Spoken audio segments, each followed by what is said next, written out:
Good morning, good afternoon, good evening, and for people like me down under, good night, because it is nearly midnight over here.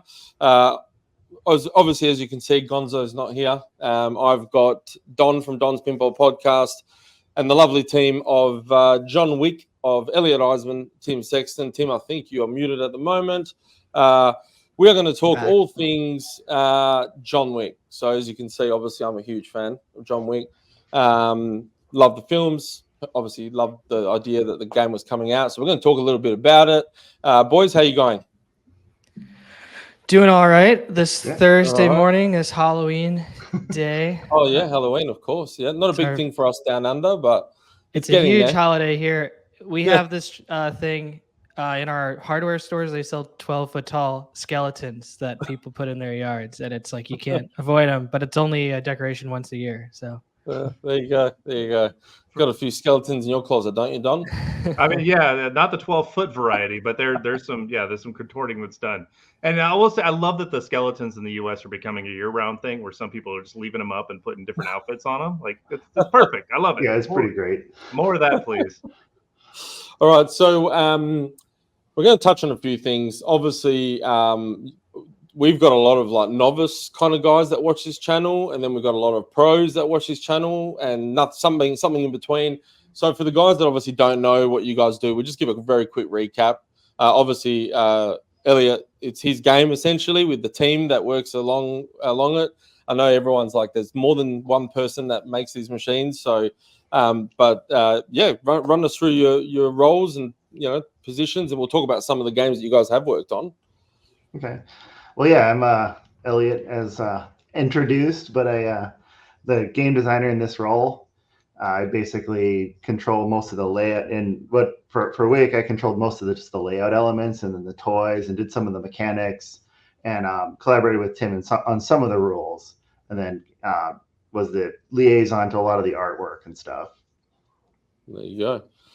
And Tim, you do all the nitty-gritty stuff?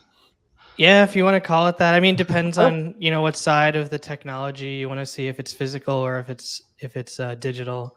But yeah, I'm the lead software engineer for the John Wick game, and about 47 unique creative contributors did work on John Wick. So it is a big team. You're only seeing two of us, but from the jump, Elliot, myself, Rob Blakeman, and Randy Martinez were the initial team. We kicked off on John Wick. So you're seeing half of that initial team, and then people come on board as we design stuff for them to work on, like mechanisms and rules and light shows. So there's a lot of stuff that goes into a pinball machine. A lot of people do it. And you worked on things like Deadpool, Rush, Led Zeppelin. Obviously, we can see that at the back there. So you've worked on some bangers, that's for sure. Yeah, I've worked almost 7 years at Stern. Black Knight Sword of Rage was one of the first projects I was lead, and I kind of got thrown into the deep end working with the intense Steve Ritchie, who demands excitement at every aspect of gameplay, which is a good thing to learn as a young game developer. And I've worked on Led Zeppelin, Rush, John Wick as lead software engineer. But like everyone at Stern, we always chip in on other people's projects, and there's a lot of projects at Stern all the time. Insider Connected's a huge project now. It's ongoing. There's always stuff happening, but contracts on John Wick, if we get into that, that's part of the collaboration we do at Stern. And Elliot, you like me and Don both are huge fans of WrestleMania. That was your first game? Yeah, that was my first as a lead mechanical engineer. So I started at Stern as mechanical. Yeah, really misunderstood game. Like, I think a lot of people have played the Pro and never got to experience the LE. The LE is just phenomenal. Yeah. We're both, and you've worked on obviously some James Bond as well and all that.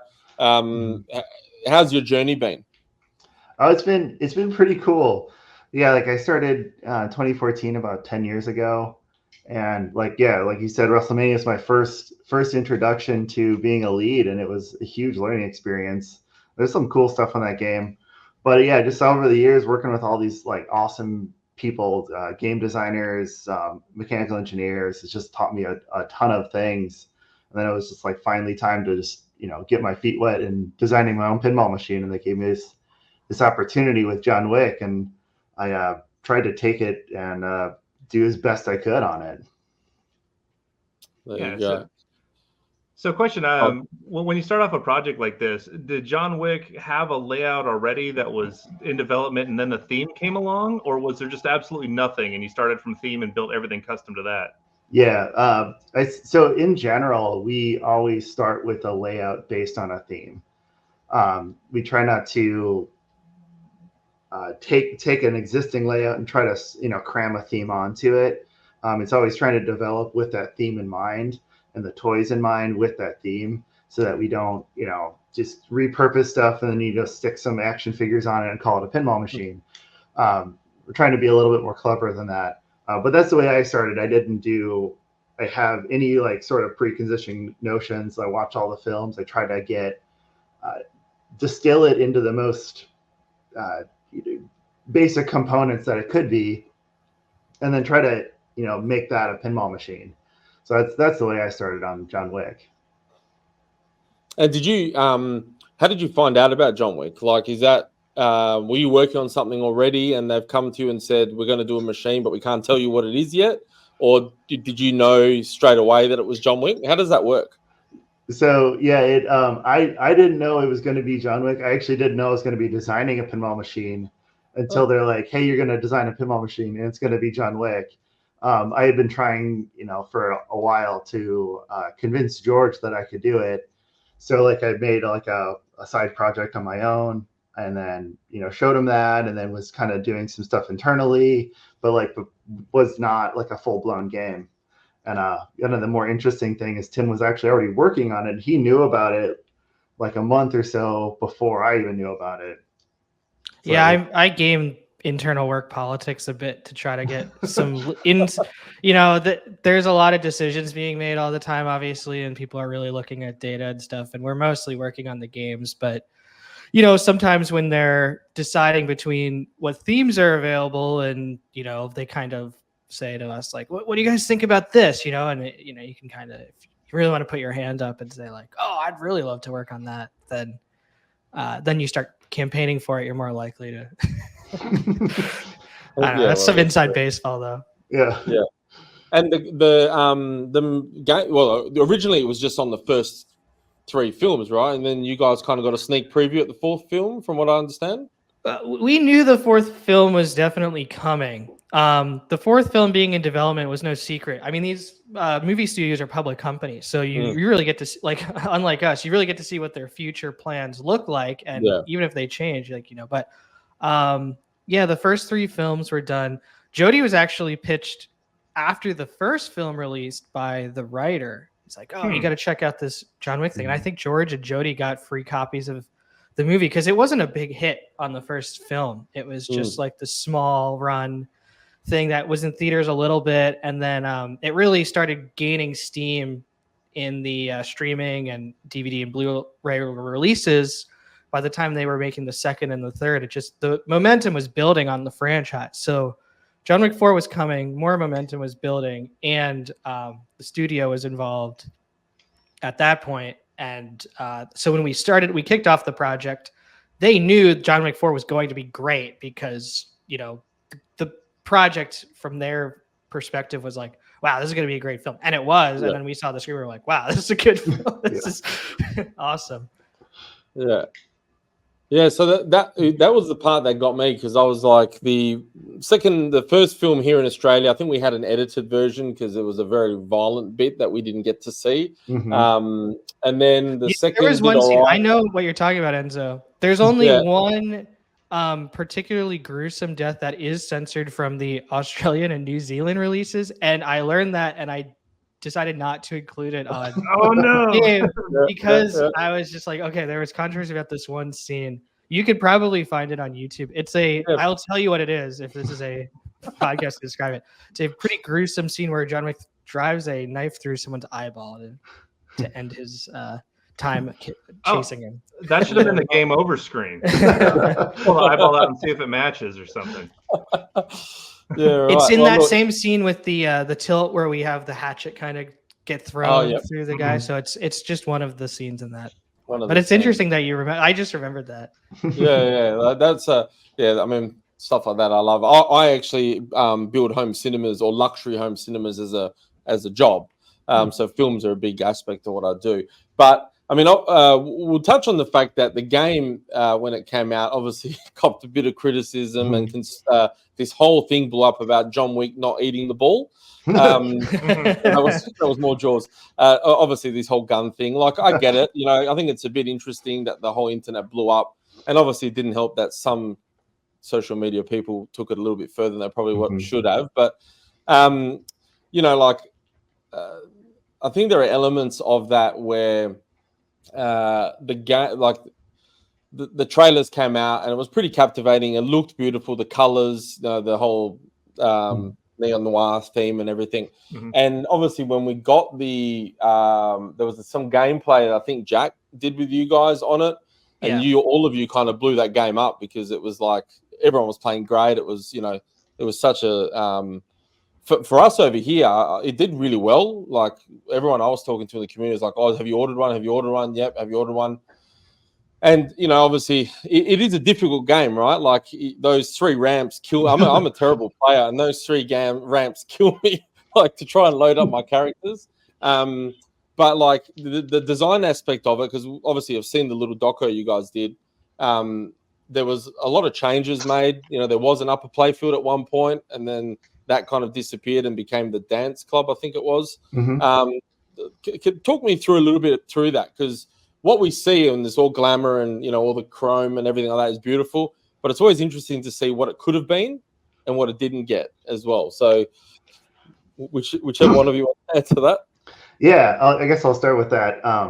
That was a really early idea that, you know, what usually happens early on, we just kind of throw stuff at the wall and like see what sticks. And so like that was one of the early ideas where we're like, oh, what would be cool if we had kind of a, you know, a John Wick, you know, he's an area where he can fight a bunch of enemies. So kind of like some sort of battle arena, you know, maybe like a shadow sort of thing. And, you know, since I did a lot of stuff with WrestleMania, like the slings, you know, controllable slings, I thought that was a cool idea. So maybe some elements combining that. And so we kind of did a bunch of iterations, and it just, you know, fell flat. Because one of my biggest pet peeves is having an upper playfield that doesn't feel like it's fun, and I don't want to go up there. So like, why have it in there? You know, that's my philosophy on that sort of thing. So yeah, it just iterated until like we got to one point where we're like, well, would it be better if like the pinball machine actually controlled the slings and the pop bumper? We're like, wait, that's just a pop bumper area. Why is it in an elevated playfield? We should just put that on the main playfield. That's kind of how that thought process went from controllable upper playfield to then what it is now. It was, and that happens on a lot of things. Sometimes we'll get it right away. It's very rare though. Usually we'll get it close and then iterate it until what you see it is. A cool thing about Stern is we have all the best players in the world working here. So then, like, if I say it's too hard and Keith says it's too hard and Raymond says it's too hard. Yeah. So like getting the timing of the slingshots, and you had to specifically aim at like these drop targets and stuff. That the targets were too small for that little control, and it was just like, it's too hard. The game's going to need to control it. And then as soon as we did that, we're like, well, then, you know, why is it an upper playfield? So that was the evolution of that idea. And it was the best. Like, I know, you know, if you had a prototype, people would play it at it. Like, so let's say we brought that prototype to Expo, people would play it and they'd go like, oh yeah, you guys are right. So, right. Trust us, the game definitely was better with the change. Yeah, right. Don, sorry. Yeah. Oh no, it's okay. Is there any like ideas in John Wick that maybe started with a different game? Like, I'm wondering if as you guys iterate these different games, if there's an element that doesn't work for one title, does it end up just kind of surviving on a back burner and then come out somewhere else? I mean, I think that happens with everything. I know, like for Keith, he had that idea for the Godzilla magnet thing. You know, by the building for Avengers, and he didn't get it just didn't work for that game, or couldn't figure it out, the position, but he wanted to reuse it. I'm talking for him specifically, but like, yeah, you have a bunch of ideas. Like, I've got a couple ideas in my head that I might pull out for future games that didn't work on other stuff that I've been working on. but I don't want to say them quite yet because then it would ruin the magic. Just in my head, I'm wondering if like the Jurassic Park Jeep originally was like that John Wick vehicle where it could swing out and you could bash it and then run from dinosaurs or something like that. Oh yeah. I mean, it would have been a good idea. Yeah. It's interesting because I'm a huge ambassador for the game, so I'm always pitching it to people, and I've spoken about it on Gonzo's channel before, and even on Don's, where I think the fact that people don't approach it, like I approach this game as a first-person shooter, like Call of Duty, because you play as John Wick, your flippers are your weapons, and it's fast. Like the game is fast, and and there's constant gunshots, which it just adds some really amazing atmosphere to it. And when you get into that headspace, I think you can get into the theme and into the game better than as if you approach it and it's just another pinball game, right? Like for me, if you really approach it with the idea that it is a first-person shooter, those are your guns, you play as John Wick, people actually enjoy it better. And funny enough, I had a friend text me today going, dude, you know what? I went to the arcade, and now that you kind of said that, because he goes, I didn't realize I was playing as John Wick. I was like, well, you are playing as John Wick, and the flippers are your guns. And he's like, completely different experience for me. Yeah. Was that like something that you guys kind of always wanted it to be? Like, was it a first-person shooter feeling type of game? I'll say that, like, just with John Wick, right? The rated R movies, I don't know what the rating system is there, but for us, that's like, it's adults only, 17 up. Yeah. So when you're thinking about a game that's in our variety of games, and some games are more adult, some games are more family friendly, then a more adult game, you could push the skill and the challenge up. And, the challenge for John Wick in the films is immense. So we should kind of match that. So you try to match the energy of the film. You can't have a game where you're waiting and watching a ball in an upper playfield, right? It's like, it just, if that doesn't feel like it's super fast. And then when Elliot brought the orbits in and made them super fast, that felt right. So just things feel right for it. And yeah, a big part of that was like, well, it's got to be a tough game. It's got to be a battle, because you can't have an easy time in the world of John Wick. No one does. No. So that was the kind of unspoken philosophy, I think, of everything we did, is like, it's got to be fast and tough. It's got to be fast. So that's the kind of way I approached it. I wanted to make sure it felt like you were in a John Wick movie, because like there's never a moment where he pauses and rests, or he's just constantly in action. The player needs to be constantly in action. And then that is an interesting way that you said that it's a first-person shooter, because I actually never made that connection either. But now that you say it, it does make sense, because like the best way to play the game, I found, is just to flip on the fly. You're just constantly flipping, and then you'll find the shots, and then they'll just feel right. That's the way I approach that design a little bit. It's if you cradle the ball, if you stop, you're probably going to lose it. Yeah. Game is definitely a vibe, I like that theme. And in my head, when I heard it was rumored to come out, in my head, I'm thinking we need like some kind of cityscape with like wet streets at night, maybe some glow of some neon. Yeah. And then it looks like you guys were thinking along the same lines too, because that's what you delivered there. I don't mind the shots at all. I think the orbits are fun and satisfying. I can manage to find the ramps. They're not, completely easy, but they're not the most difficult things ever. And I do like how the multi-balls come in and you can stack them with the modes. And I like the callouts that you guys added since the game's release that we've gotten in codes updates so far. When it comes to the modes, though, I'm kind of left with like, okay, this is the purple one. This is the green one. This is the yellow one. And I'm not sure, like, if there's more development on those modes. Like, are these modes designed to be just hit as many shots as you can before the time expires? Or is it going to go to a point where it's like hit the 4 to 6 shots and then you've completed that mode? You can then go to the next one, because I'm still a little lost on when I'm playing the modes. Yeah, they're going to get better. That's a good segue for Tim, isn't it? Yeah. They're definitely going to get a lot better. I mean, so we're recording this, and then in a couple hours, there's going to be a code update. The code update doesn't change. Wow, it's crazy. Yeah. The code update doesn't change the modes yet, but Ellie and I were discussing all day yesterday the mode evolution, because there's going to be a lot. I don't know. I don't love like promising things on podcasts because you have to put them in the game and then test them and then make sure they're good.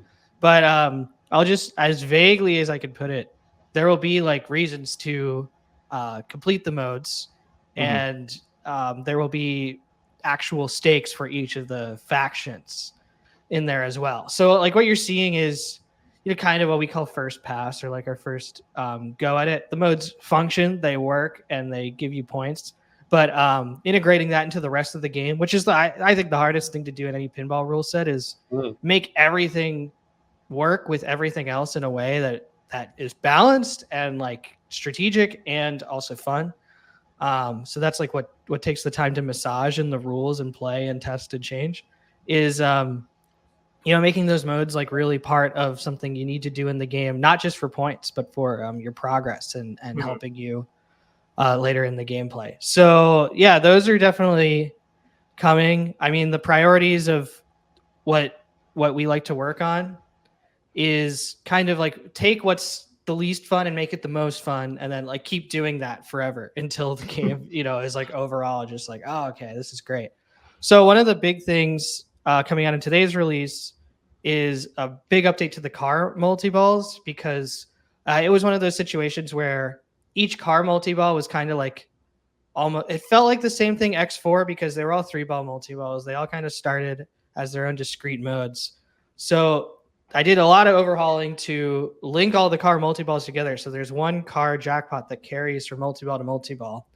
There's also an increasing number of balls in every subsequent multi-ball. So that jackpot increases, number of balls in play increases. And then also the actual way that you qualify the car multi-ball, the spinners part and bashing the car is building up that jackpot throughout. So we actually move that multi-ball even closer to the player. So on premium and LE games, it'll be, you hit the nose of the car, then it will swing out, you hit the side of the car, then it's the orbit, you're right in the multi-ball. We didn't push the Winston locks back, but now when you spell out Winston, you light all 3 locks, so it's a few more letters. So it's actually fewer shots overall. But the car multi-ball is significantly easier and just kind of makes that area make more sense.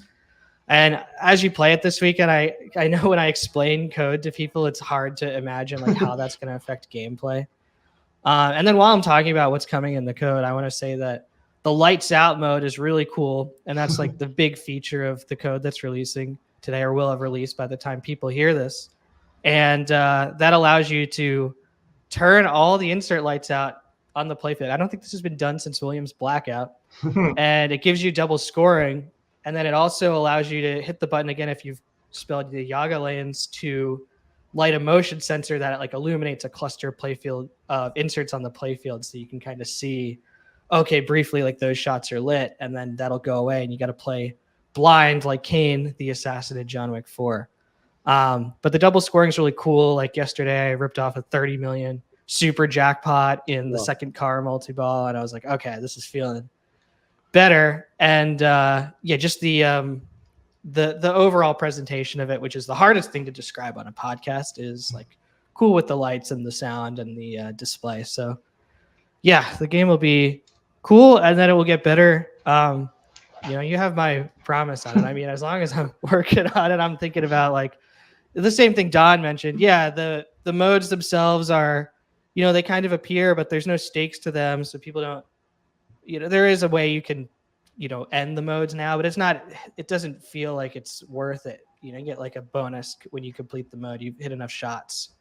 But yeah, things like instructions will come and mode stakes will come, and it will be awesome, I think. Well, I think it's, one of the interesting, and I spoke to George about this when we did an interview with Gomez. When I first got Bond when it came out, and I had a love-hate relationship with it because I love the theme, and it was a theme that me and my father grew up, and it was a bonding thing that me and him had. But the game, just the code, and if that is a game that shows you to be patient, and I know a lot of people criticize that pinball games should come out finished because you're paying, you know, you spend $15,000 or $20,000. We know it just doesn't work that way, and it's good to get feedback. But Bond went from being a game that I sold because I wasn't enjoying it. And ironically, the shots are really hard to make. And I know code doesn't fix that, but it kind of felt like it did somehow. I don't know how. But that game, to me, now is one of Stern's best games. And I had to buy it back to the point where when I played it, I said, I need to buy an LE because it's that special now. And I think that is one of the best Stern games. And that, the bombs, the missiles that clear the shots, John Wick could do with something like that as well. But I think code has such an important aspect of changing a game 180, right? So I'm really excited because, some of the stuff that we got to see and you've explained, it's only going to get better and better. And I believe there was a rumor that we're going to see some type of stair, because that staircase scene in John Wick 4 where he falls for 20 minutes. Can we incorporate that in the game somehow? Well, it's an insert on the playfield. It's one of the upcoming wizard modes that'll be added to the game. So that'll be integrated. I'll just say overall on code, it is probably the thing that I remember being an outsider and playing Walking Dead when it first came out, and it was in my mind I was like, oh, this game isn't fun, and then it was okay, now it's really it's really hard. And as I as I started playing pinball for a couple of years, I started to learn to trust that Stern would keep updating the games and it would get better and better, and they always did. And I think working here now, we do always do that. And I understand people are why doesn't it come out done?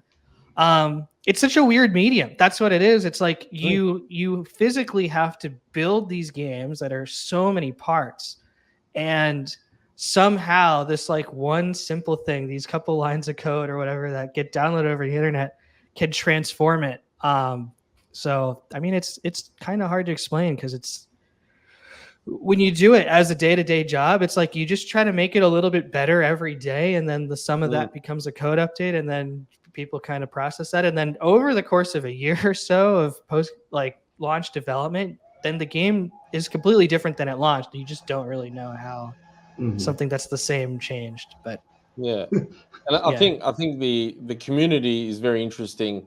I'm relatively new to being deep into the community. It's been 3 or 4 years, but it's very extreme, right? There are people that just nah, it's crap, I'm not buying it, I don't want to know about that game, whatever that game could be. And then there's some that you buy it and they'll write it and they'll support it. And then everyone does those people do a 180. And, it's an interesting thing to watch the community kind of take a machine and run with it. But yeah, look, I'm excited. I think obviously there's so much potential, and seeing my personal experience with Bond from the beginning to now and knowing what's capable. I think the idea that you guys have, isn't there 30 coders or something you guys have? No, I wish. How many have you guys got? Can you I think say it's how many? 14 developers, and we got a lot of projects. I mean, I don't know.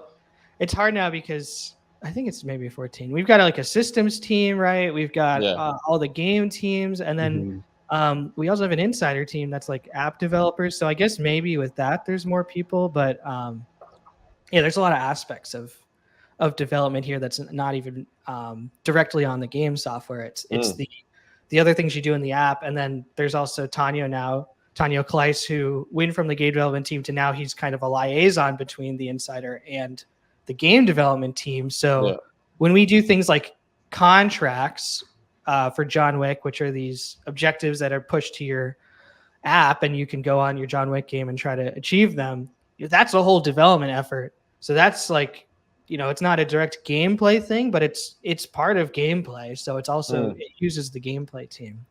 So there is a lot of code. The contract's an interesting thing because when it first came out, I remember listening to Don's podcast, and he was like, dude, he goes, I saw it all happening live. Everyone, I'm at an arcade, everyone got contracts, and all of a sudden everyone's run to this John Wick machine to try and get these And isn't that cool? That's what happens in the movie. That was what we were hoping. And it was fantastic. And what a way to drive. I know you guys predominantly 70% of your sales are residential, but to drive people to an arcade, which obviously creates business for that arcade, it's a smart business move, right? At the end of the day, everyone's there to make money. The contracts are great. And I think, the fact that it's I could be at dinner with my family and then my phone, and I'm like, screw you guys, I got to go get a contract.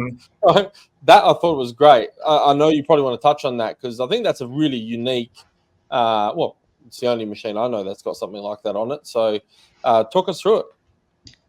For the contracts? Contracts, yeah. How did it come about? Whose idea was it? Yeah. Yeah, whose idea was it? Was it easy to execute? I guess I drove the idea, but it evolved a lot from like, it was just like, how do we take that cool moment where everyone gets the notification on their phones in the John Wick film, and they get like, okay, your SMS goes off and it says John Wick's now $6 million if you kill him. And then obviously people are like, I'd like $6 million. It's like, well, how do we get that motivation with what we can use in pinball with points? Yeah. And we went through a lot of things because in the film universe, which is its own fiction, there's just one guy, John Wick, and one winner. But pinball, like we started going down the path of like, can there only be one winner to these contracts? And then I had kind of thought about like, well, maybe you can kind of always do this like King of the Hill jostling thing where it's like someone else is now the champion of the scores. And then like it was getting so complicated because it was like you had to decay the scores to make sure it wasn't just like Escher forever or something. No one could ever get the score. And then maybe like refresh it every week. And then where do you store that data and stuff?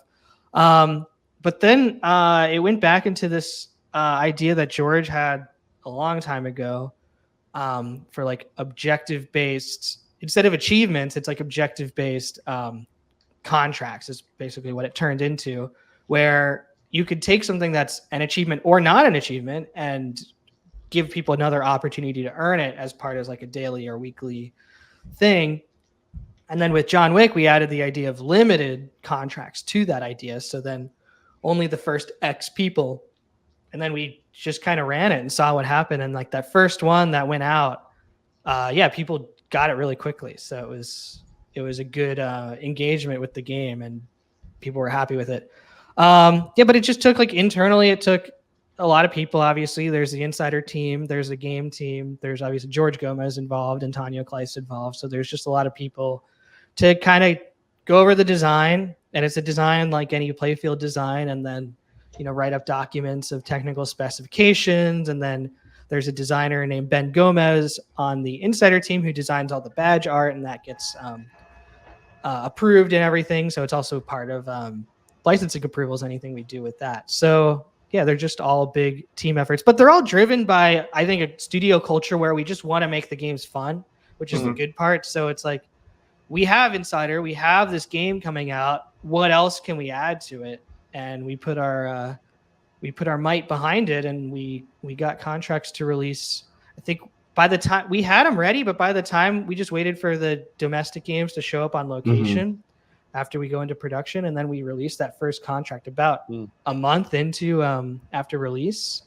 And then we've kept them going, and they're like suspenseful. We do it on purpose. Like we don't want people to know, oh, it's every Thursday there's a new John Wick. It's like, no, it has to be a surprise. So we're still monitoring that and designing around, trying to make that a surprising thing.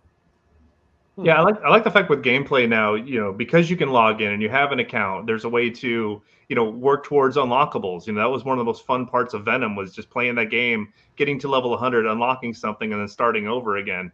I know right now with John Wick, it looks like there's a concept of an idea there. I'm at level 45. I've got the game at home. I've got like 50,000 Wick points. I have no idea what these things are for. I don't know if I can exchange them for shark teeth. Is it cross-platform? What's the exchange rate? But do you have any? Can you share anything about like what the concept behind that is? What we can look forward to? Ellie and I were just talking about that yesterday as well. I mean, I put them in. I just, we all play games as well, people in our studio, and it's like you look around, right? And we were one of the last games to have internet connectivity and accounts associated with the game. And every single game, it's almost like the first thing they add is like an experience point tracker. And, Dwight had the idea and put it in Venom, but a concept of it also, Keith had the idea and put it in Jaws with Shark Teeth. And then with Wick, I was like, we're all kind of experimenting with like, what does it work well with pinball? And I was like, what if you just gave people permanent experience? You didn't trade it in. Is that what people are going to like? And it's like, right now, it's just like, all right, people kind of seem to like that. I mean, yeah, there is a question of like, normally in pinball machines, it is like anything you get, you can use later until game over. And then this is a permanent thing that carries over. So the option is open for that could be traded in for something. In Keith's game, it unlocks modes, right? And in Dwight's game, it unlocks characters. And that's kind of been a precedent that's worked. So we're just always looking. I mean, I don't know. It's like ongoing development. You're just always looking at what's going to work best for this game and what's going to, those things kind of determine what is the new way forward. Like what are people responding to? Like, just to throw this out there, like, I wouldn't mind putting in the time grinding my levels in order to get so overpowered that I could like play a game where I'm just like clearing modes with 2 or 3 shots and just feeling like super awesome, And I don't know if that would like cash in my levels or something. I know there was that progressive jackpot kind of with the best car system with the topper from Mandalorian. And if you happen to be the person playing at that time, then you got a lot of perks and benefits for that game. And that was kind of fun to periodically unlock that. So I don't know if doing it like that or being able to share like, my avatar with my Wick level on my Pinside profile or something.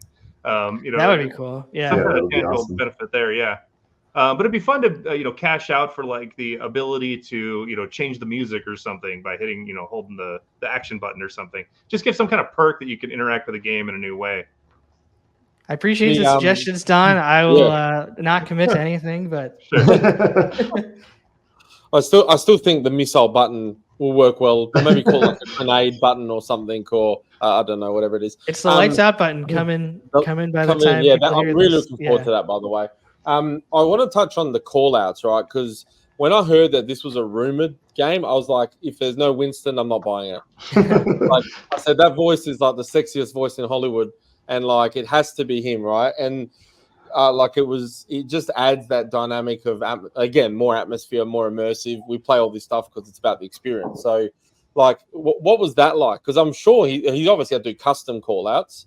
And then we started hearing more Keanu as well. Like, I'm a huge Keanu fan. I've got some Keanu merch signed somewhere here. I've got to look for it. But, like, getting more of him, like, Don does the best I'm back impersonation.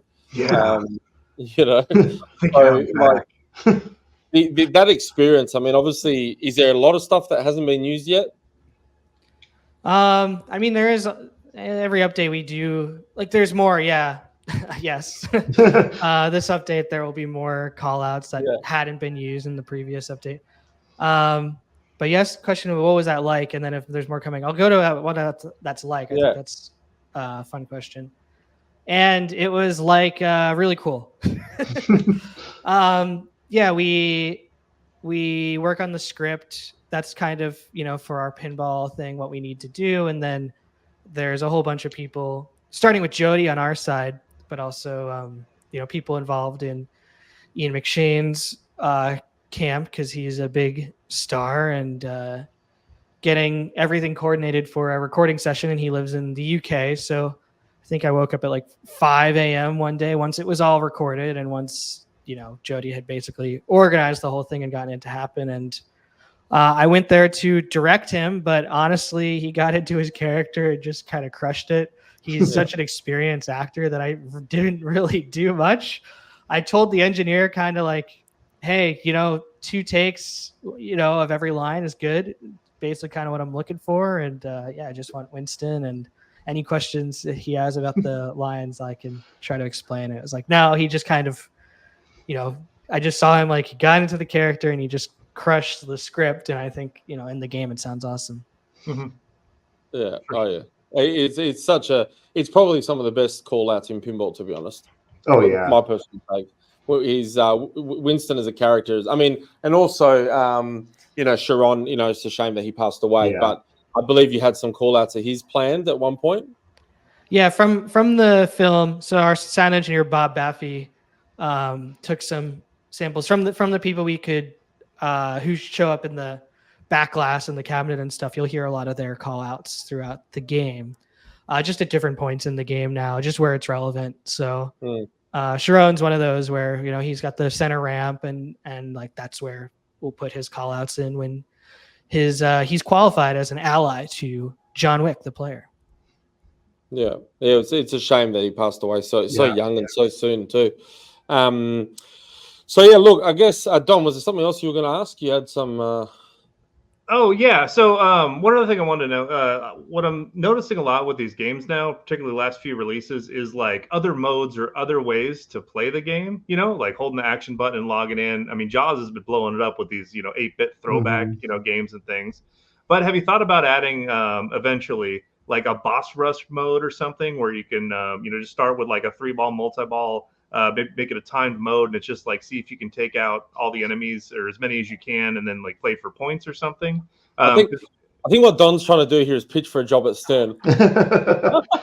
Well, John, I'll tell you, if you want a job at Stern, if you want to go ahead and write the rules for that, I'd really appreciate the help to get it out a little. I got it all down on napkins right now. Like it works, makes perfect sense in my brain. I'll bring it over. For your question, have we discussed that? It's like, yeah, of course. I mean, we do discussions all the time. All we do is talk about pinball here. So that stuff comes up. It's just a matter of execution. And it's like, I'd love someone to join the team, help me do some light shows if you're available. I don't know if I could hire you, but do some speech integration, do some display effect hookup. Like, yeah, there's always a lot of pieces to it. So that's what takes the time is like, sure. You can have an idea, but then filling out the choreography and integrating that is really the polish, because you put an idea in just rules, no one's going to know it's there until there's speech, there's lights, there's a mode start, there's a mode complete, there's a mode award. So it's like all of those little things are what make that possible. Yeah, and I think it's important. These things do take time, but something that's helpful for us is we're always watching the used game market. We always want to play new and fresh games and rotate them through. And so if I have a game, if I have an idea of like where it's going to end up, then, if you see a John Wick come available for a good price, you could buy it now saying, okay, I know where the team's going to take this to. And so I'm buying it knowing that that's coming in the future versus like what you see is kind of what you're going to get. Then that can factor into our decision whether to pick it up or not, or to hang on to it, or to trade it early, or to look to get it again later. So it's helpful to know that like you guys are thinking of some of the same things that we've thought about too, I'll say yes, we are. I mean, but we also want to do cool marketing. Like when it's ready and we can really present it, we want to present it in the best light. So, oftentimes I'll pitch like, hey, let's do a stream of this release. I'll do something like that. And then like we have it ready, we know it's good. And then let's really like get it in front of people. The long-term plan, I think, it's just one of those things, especially with code, where it's hard for people to wrap their head around. The best thing we try to indicate is like the code version number. Like it's not done until it's 1.0, right? So like the anything you're seeing here is like there's more plan till that 1.0. And if I think people do figure out like the 1.0 plan of the previous games is similar. So there's challenge modes added before 1.0 in Jaws, in Venom, in Foo Fighters, right? The games before like all kind of have and James Bond, like you said, like a similar plan to 1.0. And then also what we do, which is cool, is we've gone back to other games post 1.0 when we didn't have challenge modes, like in the Black Knight. I have the back glass there. That has challenge modes now, but that was not a concept in 2019. They really didn't start until Jurassic Park. And then we went back, and also, so like sometimes those ideas are so good on games that we go back to other games to bring them up to that level. But that level becomes the standard. I'm saying at Stern, like we all want to be as good as what we just did. We don't want to ever be worse. So it's like, we're always moving there, and it's just the time and the reality of the business. And like one of those big ideas is insider connected, right? Like John Wick has contracts, and that goes for other games. People go, are other games going to get stuff like that? Right. So like all those things set different standards. And then we, have all the Spike 2 games in ongoing development. So we keep supporting them. I think that's a cool part of working here is that you never really know what is going to be so cool that you have to add it to every game. So you have that ongoing development, and that people, when they do buy games, I know people have only a certain amount of space in their homes when they collect games, but you do have that option to, buy the game and see what comes out for it, or, trade, or, you can always get the game back. Right. And play it again when it is updated. And then with some of the things we do, like with a big thing, I think the biggest thing we did is put Insider on every game and basically tell the world that we're permanently supporting all those games, right? We did achievements for every single game after, years after those games were done 1.0. So yeah, I think our track record at Stern is, it might take time. You might own the game, and it might be like if you're one of the first people to buy it, especially for Americans, domestic, they get the games, so early, where Enzo gets the game John Wick, I'm happy you have one. It's probably pretty new to your collection, I assume. Well, our delay here is normally about 3 months. 3 months. Because Okay. you guys have got such a great relationship with AMD over here. It's a distributor, and they for instance, my X-Men LE will be here in a couple of weeks. Oh, nice. So it's cool, right?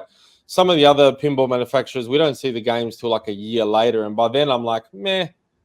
There's other games out now, right? So you kind of get if you had to wait too long. But yeah, no, we're pretty lucky. AMD, they get things moving. But touching on what Don was saying, a couple of things that I thought of since we're pitching ideas. I don't know if you remember the video game Rad Racer on the NES. So you remember that you for sure. Because John Wick, right? The car is such an important part. I thought like a video mode about the car, and you've got a bit like in Getaway where you had to change lanes with the flippers, or something I really enjoyed playing was that John Wick Hex game on the Switch. I did play that one. Right, where you could have like modes where you're kind of turning around corners and you can use the flippers to dodge bullets or like shoot people. We've got so many of these cool I think video modes now are such a great way to capture. Like my kids love the ones in Jaws and that, and capturing a new generation because these young kids are like addicted to Minecraft and Fortnite and everything. So if we can put some of those, and the more of those we can put into these, it just obviously appeals to a broader market. Things like Turtles, which can demoralize a child for like 10 years because it's so low scoring. That maybe not so much, but because I think theme, me and Don have spoken about this, theme is very important for someone like me. And I love Turtles. I had one of the biggest turtle figure sealed toy collections probably in Australia, if anything. And the theme, the game comes out and I loved it. It's hard. And you'll play for 20 minutes, you look up and it's like 2 million. Yeah. And my 10-year-old daughter's like, I don't like this game, but she loves Turtles. So, like I said to George, can we get an update with some scoring changes? But anyway, Rad Racer. Yeah, there you go. I do know it. I looked at a picture of it. Yeah. Oh, there you go. I played it. For the community, those type of video modes are great. Or what was the other game where you get to use the flippers to shoot? Or maybe Cactus Canyon. That may have had it.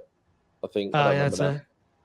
But that type of Williams stuff. did a lot of video modes, and then they went out of fashion for a long time, and now it seems like they're coming back in. Now people want to give them again. We really did one. We did one with Star Wars in 2017 with the asteroid field, and it was kind of like the first video mode in a while on a LCD game, and I don't know, it wasn't so popular then, but then the Jaws ones kind of, I think those people really responded well to them. So I'm sure that, like everything else, will affect future games and be. I think the trick is the 8-bit, 16-bit, because nostalgia is a real powerful thing, right? So people love that nostalgic aspect. Which is actually hard. It's actually hard to make that art because, it was a limitation of the past where, things would render out or not render really, but like the CRT monitors, everything would look pixelated because you only had so much. There's kind of things I've seen online of like how the scan lines affect original art versus how it's actually projected on the screen. And ours, we have to actually like do those dots by hand. I remember working on Deadpool where we did a lot of that, and it was a lot of people like tinting colors of every single pixel. It's really detailed artwork. Yeah. I think that's a little bit like sorry, there's a bit of a delay. Don, go. Oh, sorry. I was just saying part of the reason I think that the video modes are working so well with Jaws is it's an extension of the play field, right? It's not strictly just, okay, now the ball is in a vuck. It's going to hold there while we flip around and dodge asteroids. You're moving your shark from lane to lane and then trying to hit those lanes at the same time. So it's just a different way to play the game, which I think adds a lot of replay value. If it's a game that I've played, for weeks and weeks after launch at the arcade, and I come back to it, it's still kind of the same game. I might move on to something else. But if a new mode is dropped, all of a sudden it's like there's brand new interest in it again. It's like when you had the NES back in the day and like you weren't playing your games anymore, but then you got a Game Genie and it lets you go back to every game and play them in a different way again. And it's like everything was new, So I love that. I love that as adding replay value to these games. Yeah, I think that it kind of goes back to those challenge modes we were talking about. You know, that's kind of the cool thing that you can do now versus where we, you know, didn't have those before, like Tim was saying before Jurassic Park. Like we didn't really have that idea, and now that's additional gameplay where you're taking your main gameplay of this is the game, and then you're like, okay, let's try to reimagine it and do something different with it. That's what Jaws did, I think, really well. But yeah, just having more of those challenge modes is cool. It adds replay value, and yeah, that's something we constantly think about. Yeah, or even taking a wizard mode and then, you know, reimagining it as a time attack, like, you know, a timed mode for points or something. Because I'm somebody that hardly ever, if I'm lucky, gets to an actual wizard mode. Mm-hmm. So, you know, being able to play those in a new way as like a standalone thing is fun. Oh yeah, for sure. I mean, that's kind of how the Jurassic Park one was. It was the final wizard mode, but if you didn't get there, you could play it as a challenge mode, and then it's that timed race it back from the visitor center back to the entrance of the island. It actually changed the way we designed all wizard modes in the future, because we used to design wizard modes as like, I don't know if you've ever played the wizard mode in Spider-Man, Steve Ritchie's game with Lyman Sheets. There's a part where you have to hit Sandman 40 times, I think. And it's just kind of like, you know, it's just kind of like, whatever, you know, it's the end of the game. What can you do at this point of the game? And it was just kind of like, well, just like make it really hard. And now it's like, well, now you actually have a pass fail aspect to a wizard mode. And you have a way where you can win and get out of the wizard mode instead of just like chopping away at Sandman for points every single time, catch the ball until you drain it. Now it's like, you actually do a pass fail, then you have a time, like with Jurassic Park, that started the precedent of there's a timed component to challenge mode. So then if you look at what we did on Rush, right, which was the last game where I was a lead developer, and when we set out to do the challenge modes on Rush, we designed them with a pass fail, and we designed them with a time component for all of them. So now you have 2 leaderboards for each challenge mode in Rush, the Cygnus X1 and Cygnus X2, where both of them have the ability to do that. We did that in Led Zeppelin as well, where there's a version of the wizard mode in the game, and Led Zeppelin was after Jurassic Park. So there's a version of the wizard mode in the game where, based on how you've done in all the songs, you get a chance to complete the songs to platinum records. In the challenge mode version, you all start at the same level. So we actually manually decide that you're going to be at this progress in this song, this one, and this song, to make it all fair for people so they have a fair timed race, whereas in the game, you don't have that time component. So, yeah, it's like those things have completely changed. Just a simple thing like that came from Keith's team, in that case on Jurassic Park, and then with something like the Jaws combination video and playfield mode, like that's such a cool idea that, you know, there's no way people are just going to sleep on it, right? Everyone's going to want to do something like that in the future. And as soon as there's any title with like some kind of way you could integrate some 8-bit or 16-bit game, you see it in video games all the time, right? Like I go and play Grand Theft Auto and there's a game within the game. It's kind of like it takes that idea that modern AAA games have been using and putting it in a pinball form. So yeah, it's just always part of the inspiration. And then from what I see is like every Stern game will continue to be updated, and we'll have cool stuff, and it will have also new takes on that. And when we see how that lands, that might, you know, affect other games downstream, upstream. Just we're always talking about it at Stern of like, we have our meetings every week on all of our teams, software team, mechanical team, etc. We meet with leadership all the time, and we discuss like, what are we going to prioritize? Like, what's so cool? And when something's so cool, you have to, you know, okay, get the effort going to have it on all games. And that's more like George stuff. You know, I'm the one who really is doing the work on a specific title and owning that specific title, but it's within the context of the company. So that's why I explain it as like a whole company thing. Yeah, I was just saying, George is just pinball Jesus, right? He's just his career is amazing, right? You look at it, it's like how many games he's done, and then leading this studio since 2011. All the toys he's been involved in too. Yeah. Yeah, and he did the car as well, didn't he, for you guys? Yeah, he could just do, he could just do that, right? That's just a skill he has. It's like, oh yeah, he can also design cars. Yeah. Who else could do that? And then he'll go into like Hot Wheels theories and stuff. You're like, okay, George. Yeah, he does. Like he explains to us some challenges of designing cars at scale, and how He's like, you these wheels, they got to be big so you can see them. It's like, okay. Like I want to know the first thing about designing a car at full size, and then he's like, well, when you design it at scale, you do this. And it's like, oh, okay, thanks, Jordan. Like, that's cool. Yeah, he's car mad, that's for sure. But look, I mean, we won't keep you guys much longer. I just like, for me, the idea of getting you guys on was because I saw, like, I approached this game very differently, as we discussed, and being a massive fan of the genre and of Keanu Reeves and of the film in particular. For me, I see huge potential where the game will be, if not one of the better Stern titles. They're all great, don't get me wrong. I get called a Stern fanboy because all my games are Stern. But, and I've got a Stern tattoo, but no, I don't. Well, I should speak to George about that. Like, you know, the game, like everyone that walks into my room, right, they'll walk around, and the one that gets that's really pretty, the one that gets that is John Wick, right? Like, and because of just the pink, the purples, the green, black glass is phenomenal on that. So I just think that it's a very misunderstood game, and I think people just need to chill out a little bit. I went on my rant on this channel about the whole X-Men thing, and like, you know, Danger not playing properly because he was wearing spandex and stuff and things. But you know, like, everyone needs to chill a bit, and I think we know that it takes time. And this game, to me, you can see there's so much potential. We've spoken about a lot of the potential. Code update obviously is going to drop now when everyone sees it. It'll be cool to revisit in 6 months' time where we are.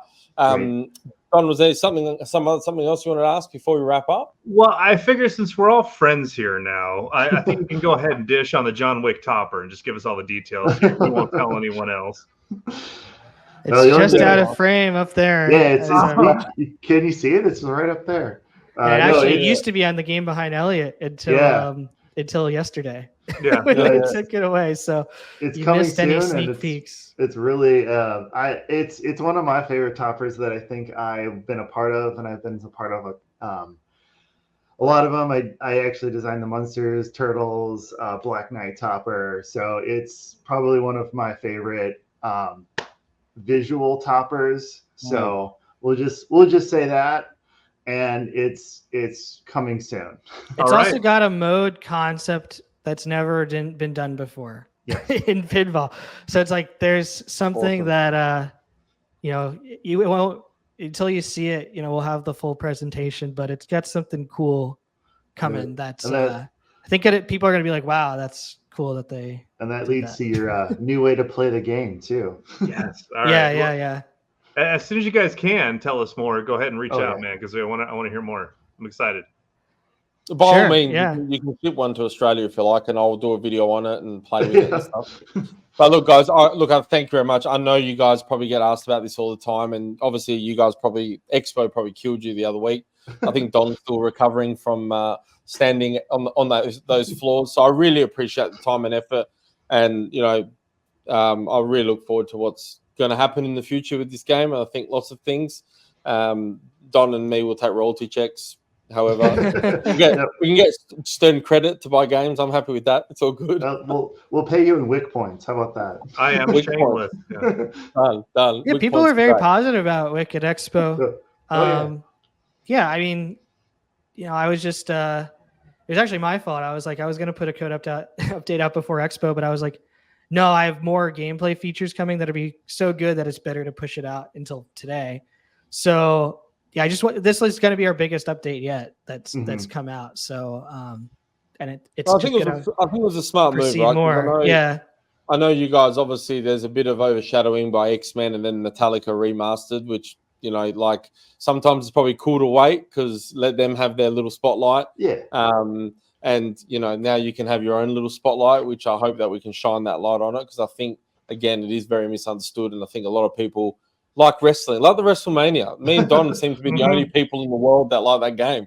I got so much criticism for liking that game. Yeah, WrestleMania remastered. Let me just pitch that, and I'll put that out in the ether there. Triple H would like that at the moment with everything that's going on. But look, guys, I really appreciate it. I know time is money, so yeah, we'll touch base in the near future, and yeah, we'll see you on the flip side. Yeah. All right. Thank you, Enzo Thanks for and Don, having us. for doing this, and enjoy playing the new John Wick update and the more updates to come.